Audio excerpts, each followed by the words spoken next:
So during my first year of college, I was driving home in the middle of a nasty snowstorm during Thanksgiving break. And the weather just kept getting worse. It was terrible. Unfortunately, I tapped my brakes at one point in a turn and ended up doing a couple of 360s on the road. And then the car went into a ditch and there was no way I could get it out. Two of the tires had gone flat anyway. And there I was in the middle of the night, in the middle of the dark, in the middle of a snowstorm, just outside this tiny little town. I mean, it was like less than 200 people in this town. And so I got out of my car and I walked toward the town, and there was one place that was open. Everything else was shut down.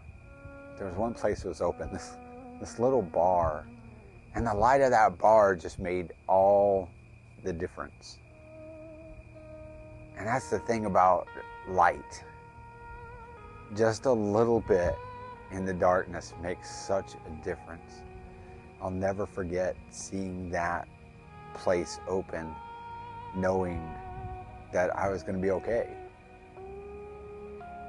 And that's the magic of Christmas. That's what the light of Jesus Christ is all about.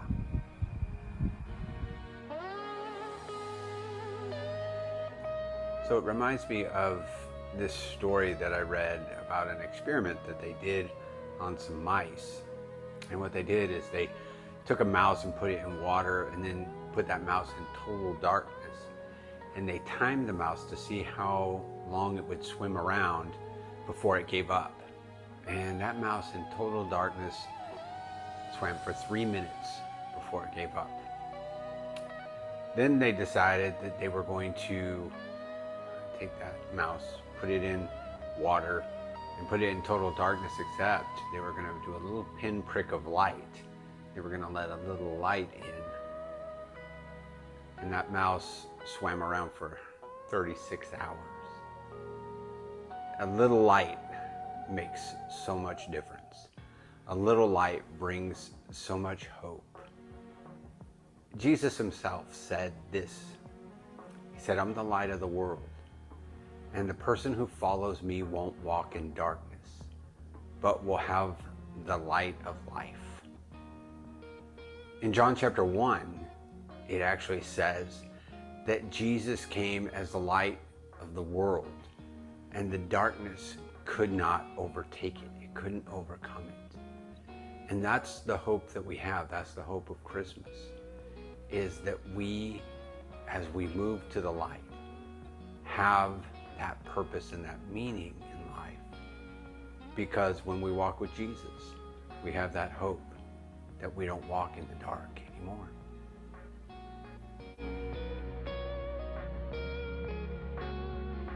So you lose a job and you wonder, is there any hope? Marriage is tough. You go, where's the hope? You face an illness, or even look into the face of death and you go, where's the hope? And the fact is that Jesus Christ is the hope even in all of those circumstances. He is the light even in those darkest times. And you think, well, if that's the case, why don't more people turn to him? Well, there's another part to light. And I think you could see it in a conversation I had once with a youth who was asking me about darkness and light. They were asking me, how much do they have to walk in the light? And it turned out that what they really wanted was to have it both ways, to still be able to do what they wanted to do and to walk in the light. And that's not the way it works. As a matter of fact, Jesus himself identifies the big problem about the light and why so many people don't choose it. Even though it brings so much hope, they still don't choose it because in the end, it exposes them. It shines a light right into who they are and who they're not. And some people, when that happens, they don't like it. They don't want any part of it. They want their deeds to remain in the dark. Jesus said this when he talked with Nicodemus in John chapter 3. He said, "This is the judgment, that the light has come into the world. Men loved darkness rather than the light, for their deeds were evil. For everyone who hates the light and does not come to the light, for fear that his deeds will be exposed." And that's the bottom line, is a lot of people aren't willing to walk in the light. They're not willing to accept the light because they're afraid of that exposure. They're afraid that their wrongs will be exposed. They're afraid they're going to have to change, and they're going to be asked to change. Now here's the thing. When we surrender, though, when we give up, when we allow ourselves to be exposed as frauds, as hypocrites, as sinners, as people who've done wrong, rebelled against God, when we allow ourselves to be exposed, there's the hope again. It's the great irony that the very thing we can't handle is the thing that will save us. That if we'll drink the cup all the way to the bottom, the medicine will take effect. But you have to take the whole cup.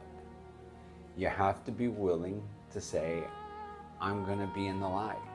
I'm going to follow Jesus. And if that means I'm exposed, then I'm exposed. But I need to be where the life is, where the hope is.